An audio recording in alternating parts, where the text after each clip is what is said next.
نوید قمر صاحب، اگر ہم چینی کی جو پرائس ہے اس پہ نظر ڈالیں تو ایک سال پہلے ستمبر 2022 میں چینی کی قیمت تھی 87 روپے فی کلو تھی مختلف شہروں میں، اور اب ایک سال کے بعد ہم ستمبر 2023 میں ہیں تو ایک سال کے بعد جو چینی کی قیمت ہے وہ کئی جگہ پہ 180 روپے کلو ہے اور کئی جگہ پہ 190 اور 200 روپے کلو ہے. تو صرف ایک سال میں 90 سے 100 روپے فی کلو اضافہ، یہ اس کی ذمہ داری صرف ہم سمگلنگ پہ ڈالیں گے یا جو آپ کی حکومت تھی اس پہ کوئی ذمہ داری عائد نہیں ہوتی؟ نہیں دیکھیں ایک سیکنڈ، حکومت کے اوپر اوورال ایک ذمہ داری تو آتی ہے، ایون سمگلنگ کو روکنا بھی حکومت کی ذمہ داری ہوتی ہے.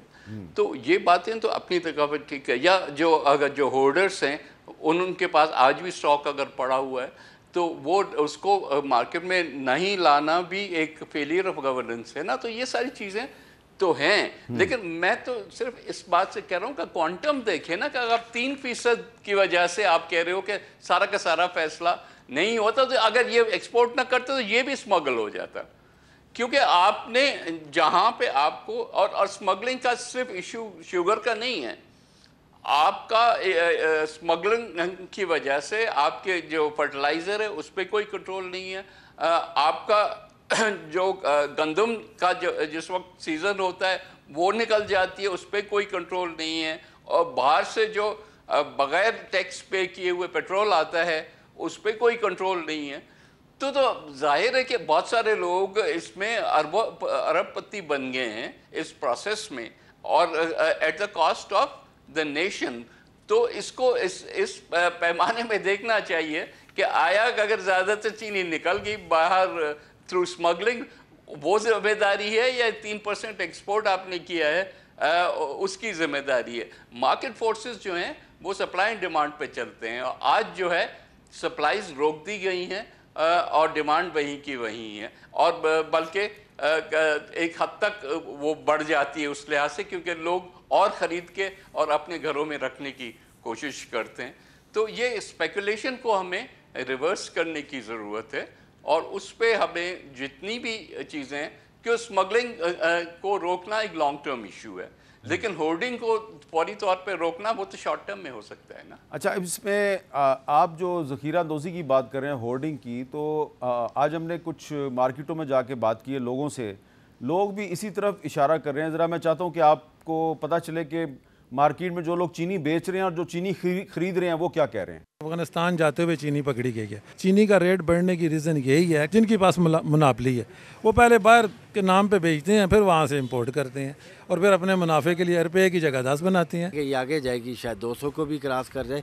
اس وقت مارکیٹ میں تقریباً 180 روپے تک چینی بک رہی ہے. کوئی پوچھنے والا نہیں ہے، کل یہ 200 پہ پہنچ جائے گی. پیچھے ہفتہ ہو گیا ڈیلی بڑھ رہی ہے، 100 روپے 200 روپے، پچھلے 3 سے 4 دن کے اندر 1000 روپے کا توڑے کا فرق آ گیا. کیپی کا گورنر ہے حاجی غلام علی، وہ جو چینی وہ کر رہا ہے، ایکسپورٹ کر رہا ہے افغانستان، سب سے زیادہ چینی وہ ایکسپورٹ کر رہا ہے. ذخیرہ اندوز انہوں نے بہت سٹاک کی ہے، تو باقی افغانستان میں ہونی پڑ رہا سی، ادھر انہوں نے روٹ میپ دیتے ہیں، افغانستان جا رہی ہے، افغانستان سے 190 روپے کلو بک رہی ہے. اسحاق ڈار صاحب سوچ لگا کے گولی ہو گئے ہیں. آپ ان کو کیسے ڈھونڈیں گے؟ آپ پہلے ان کو لائیں، پھر ان سے پوچھیں. جو ڈالر کہتے تھے 100 روپے لائیں گے، وہ 300 کر کے چلے گئے. پیٹرول 305 کا ہو گیا. یہ سب غریب مار کے چلے گئے ہیں. ذمہ دار تو گورنمنٹ ہی ہے. ظاہر ہے پیٹرول اتنا مہنگا ہے، ہر چیز مہنگی ہو گئی ہے. جب پیٹرول مناسب ہوگی تو چیزیں بھی سستی ہو جائیں گی. ہر چیز مہنگی ہے، چینی کو کیا کہنا ہے. اس کا ذمہ دار جو آنے والے وزیر اعظم بیٹھے یہ ہیں. اور آج کے اخبارات میں انجمن تحفظ کاشتکاران کی طرف سے ایک اشتہار چھپا ہے، اور اس اشتہار میں انہوں نے بتایا ہے روٹ، کہ کس روٹ سے چینی پاکستان کے مختلف صوبوں سے سمگل ہو کے افغانستان جا رہی ہے. اور یہ زیادہ تر جو چینی ہے یہ دال بندین اور نوکنڈی کا جو علاقہ ہے یہاں سے افغانستان کی طرف سمگل ہو رہی ہے. اور یہ جو اشتہار ہے یہ دیا سردار یعقوب سندھو صاحب نے. یعقوب سندھو صاحب کیا کہہ رہے ہیں، ذرا ان کی بھی بات سن لیں. ہمارے سے جب گنا انہوں نے خریدا 300 روپے میں خریدا مل والوں نے، اور چینی کا ریٹ ہم کریں گے 90 روپے ہے. 65 روپے جو لے جاتے ہیں چھلائی اور وہ مزدوری والے اور کیریج والے لے، تو اس میں ہمیں بچتا 235 روپے. उस हिसाब से हमें 1,52,000 रुपये तकरीबन 1 एकड़ में से हमें मिलता है। किसान जो है वो बिल्कुल ज़री मुल्क है और किसान जो है इसमें बदहाल हो गया। अब भी जो भेज रहे हैं ये बाहर अफ़गानिस्तान में जा रही है चीनी, और सारा जो इतनों ने निकाल दिए वहाँ से डॉलरों में ये कारोबार कर रहे हैं। वो डॉलर में कन्वर्ट होती है तो वो उसमें वो कई गुना ज़्यादा बढ़ जाता है। 32 आदमियों जो मिलों को चला रहे हैं, इतनी मिलें 32 आदमियों की हैं, 32 आदमियों को बचाने के लिए, उनको सहूलत देने, उनको नफ़ा देने के लिए 24 करोड़ आवाम का खून निचोड़ा जा रहा है। अच्छा नवीद कमर साहब, ये तो एक पब्लिक की और जो काश्तकार हैं ग्रोअर्स, ये उनकी आवाज़ हमने आप तक पहुंचाई है, लेकिन उन्होंने जिन 32 आदमियों का जिक्र किया है इनमें कुछ पॉलिटिशियंस भी हैं जो डायरेक्टली और इनडायरेक्टली मुख्तलिफ शुगर मिल्स के मालकान हैं और उनका ताल्लुक़ मुख्तलिफ सियासी जमातों से है। तो क्या ये एक हकीकत नहीं है कि ये जो काश्तकार है उसको गन्ने की तो मुनासिब कीमत नहीं मिलती, लेकिन शुगर मिल से जो चीनी निकलती है वो स्मगल भी होती है, मार्केट में भी महंगी मिल रही है। तो जो इसका ओनर है, जो शुगर मिल का ओनर है, जो कि एक पॉलिटिकल प्लेयर भी है पाकिस्तान में, वो तो फ़ायदे में है हर तरफ से। अहमद मीर साहब, ये बातें बहुत हमें अच्छी लगती हैं क्योंकि इसमें एक चटपटापन भी होता है, लेकिन फैक्ट्स आप देखें ना। पहली चीज़ तो ये कि स्मगलिंग कौन करता है? क्या आया ये शुगर मिल ओनर्स कर रहे हैं? आई डोंट होल्ड वो, मैं खुद काश्तकार हूँ और शुगर किन का काश्तकार हूँ, तो मुझे सिंपैथी उनके साथ है, कोई मिल वालों के साथ नहीं। लेकिन फैक्ट ये है कि आज से 6 महीने पहले पंजाब की जो कि और केपी की तो बहुत पहले निकल गई, सिंध वाली में क्योंकि एक कोर्ट की इंटरवेंशन हुई तो थोड़ा डिले हुई उसके एक्सपोर्ट, लेकिन ये कब की एक्सपोर्ट हो चुकी है। तो आज तो जिसने ज़ख़ीरा करके रखी हुई है चीनी और वो लेके जा रहे हैं, और आपको पता है कि दालबदीन और नौशकी और उस एरिया में जो स्मगलिंग है वो कौन करा रहा है? अब आज हम किस बात पे बैठ के वो कर रहे हैं? लेकिन at the end of the day problem जहाँ है वहाँ सॉल्व करना चाहिए। वज़ीर आज़म साहब को मैंने देखा, उन्होंने स्मगलिंग के ख़िलाफ़ जो एक मीटिंग भी कर ली और कहा कि किसी को नहीं ये करने देंगे। भाई कोई एक्शन लोगे तो कोई मानेगा ना। तो इस वक्त तो कहते हैं कि सारे बड़े बड़े लोग जो हैं वो बाकी कारोबार छोड़ के स्मगलिंग शुरू की हुई है उन्होंने। तो अगर ये होता रहा तो फिर तो इस मुल्क में ये आप सिर्फ ये 2-3 कमोडिटीज़ हैं, पर सारी कमोडिटीज़ आपको इस तरह से नज़र आएंगी।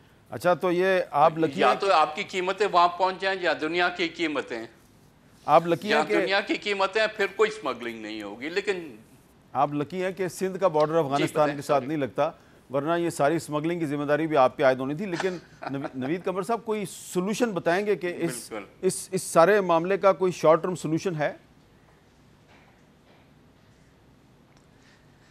देखिए, शॉर्ट टर्म तो एक तो चीज़ है कि ओवरऑल इन्फ्लेशन को कम होना चाहिए और वो सप्लाई साइड से ही होगा। अनफॉर्चुनेटली हम जो ये IMF के फॉर्मूला पे जो इंटरेस्ट रेट्स बढ़ाते जाते हैं कि इस उम्मीद से कि उसकी वजह से कीमतें कम हो जाएं, ये बड़ा हमारी किस्म की इकॉनमी में एक बड़ा मुश्किल होता है, क्योंकि हमारा इतना बड़ा ग्रे इकॉनमी है कि ये तो गवर्नमेंट बैंकों से बोरो करके कोई पैसा लगाएगा तो फिर ये सारी चीज़ें उसमें आएंगी।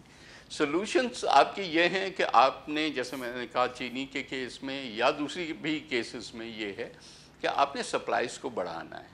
सप्लाईज आपकी फॉर एग्ज़ाम्पल शुगर की तो क्योंकि एक सीज़न होती है, सीजनैलिटी में आपके पास 2 महीने रह गए हैं। ये 2 महीने आपको इंश्योर करना है कि जहाँ जहाँ भी चीनी अवेलेबिलिटी है वो मार्केट में आए। उसके बाद टाइम पे शुगर मिल्स शुरू हो, क्रशिंग जो है लीगली उन्होंने 20 अक्टूबर को शुरू करना होता है, लेकिन 20 अक्टूबर को नहीं भी करे तो 1 नवंबर तक ज़रूर वो प्रोडक्शन शुरू करते हैं और वो भी चीनी जो है फौरी तौर पे मार्केट में आना शुरू हो। ये तो है चीनी का जो शॉर्ट टर्म सोल्यूशन है। लेकिन आपकी हर कमोडिटी पे ये इशू आएगा।